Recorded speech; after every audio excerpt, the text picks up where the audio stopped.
12 on the Shadow 750 spark plug replacement.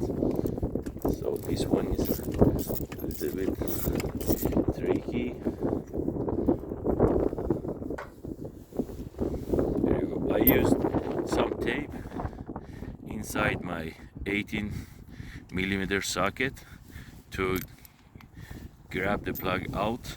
If you have this tool, so you can use the magnet tool to pick it up, or you can use the grab tool like this.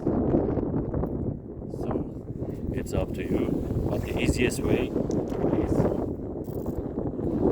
to have the tape inside, because when you want to put the plug inside, so you don't want to put it and destroy the gap, so it's better to have it on something that you can control it and don't drop it inside your cylinder head.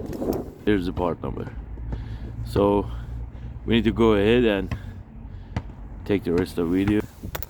So for tighten the spark plug, you need to put it down first. It's better to have some anti-seize. If you do not have, so just go ahead and tighten it down with your hand first. Be sure that the thread is in right place.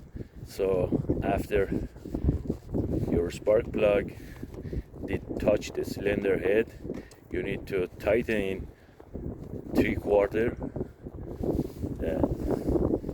After that you loosen in a half around, and after that you can tighten it again. So I'm going to tighten as the Honda's recommendation to be safe and don't damage the thread. So you tighten 3/4, so you loosen it half a way, so you tighten it again.